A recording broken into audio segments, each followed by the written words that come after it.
की आजीबाई जोरासाठी मिळालेलं हे पहिलं अवॉर्ड आहे मला आणि आयुष्यात मिळालेलं पहिलं संगीतकाराचं अवॉर्ड आहे. कारण मी आणि सौरभने मिळून याची गाणी केली होती. नवीन पिढीसाठी, नवीन काळासाठी, नवीन गोष्टींसाठी आपण तयार राहिलं पाहिजे आणि मग कुठेतरी आपला जो वारसा आहे इतक्या समृद्ध सिने परंपरेचा किंवा नाट्य परंपरेचा तो पुढे आपण चालवू शकू.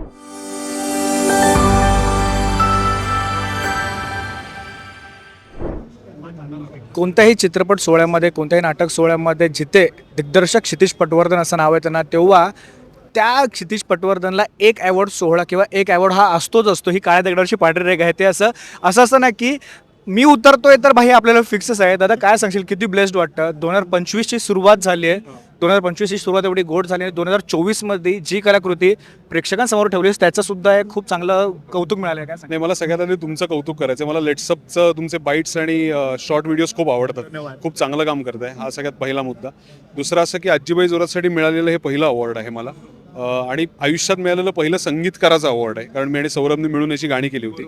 त्यामुळे खूप स्पेशल आहे, खूप छान आहे आणि आर्टिफिशियल इंटेलिजन्स वापरून मराठी नाटक करता येऊ शकतं. हे आम्ही सिद्ध करायचा प्रयत्न केला. त्याला प्रेक्षकांनी अतिशय मोठा पाठिंबा दिला आणि लवकरच सांगायला आनंद होतो की आम्ही 100वा प्रयोग करतो. क्या बात आहे. सो त्यामुळे त्याच्या पूर्वसंध्येला हे मिळणं ही खूप मोठी गोष्ट आहे.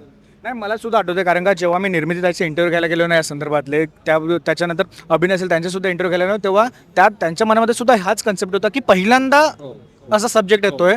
तो सब्जेक्ट पेलणं जेवढं महत्त्वाचं आहे तेवढंच मुश्किल सुद्धा आहे. संगीतकार तर आहेच, पण एक प्रेक्षक म्हणून या सगळ्या विषयाकडे तू कशा पद्धतीने बघतोस? नाही, मला असं वाटतं की आपण कायम जुन्याचा विचार मराठी प्रेक्षक म्हणून करत असतो किंवा बनवणारे म्हणून, पण कधीतरी असं वाटतं की नव्याचा विचारही तेवढाच करायला पाहिजे.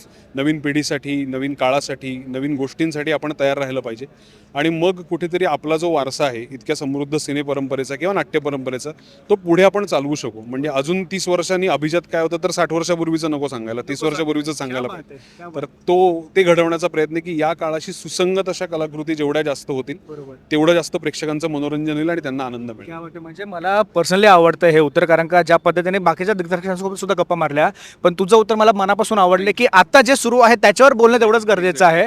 2025ची सुरुवात झाली आहे, गोड सुरुवात झालेलीच आहे. क्षितिज पटवर्धन या दिग्दर्शकाकडून प्रेक्षकांसाठी अजून काय काय नवीन सरप्राईजेस आम्हाला बघायला मिळणार आहेत. सगळे सिक्रेटिव्ह ठेवतातच. मला थोडीच जरी काही हिंट मिळत नाही, चांगलं आहे. एक दोन खूप अतिशय चांगले हिंदी सिनेमे मी आता लिहिलेत.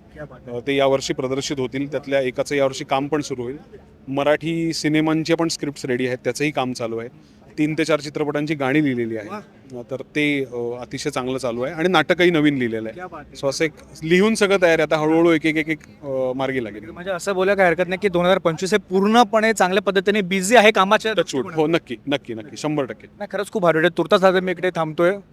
ॲवॉर्ड सोहळा बघायचा आहे. धन्यवाद आमच्यासोबत गप्पा मारल्याबद्दल आणि तुला आणि तुझ्या संपूर्ण टीमला all the very best. Thank you. आणि तुम्ही असंच छान काम करत राहा. तुम्ही उत्तम काम करताय. धन्यवाद. येस.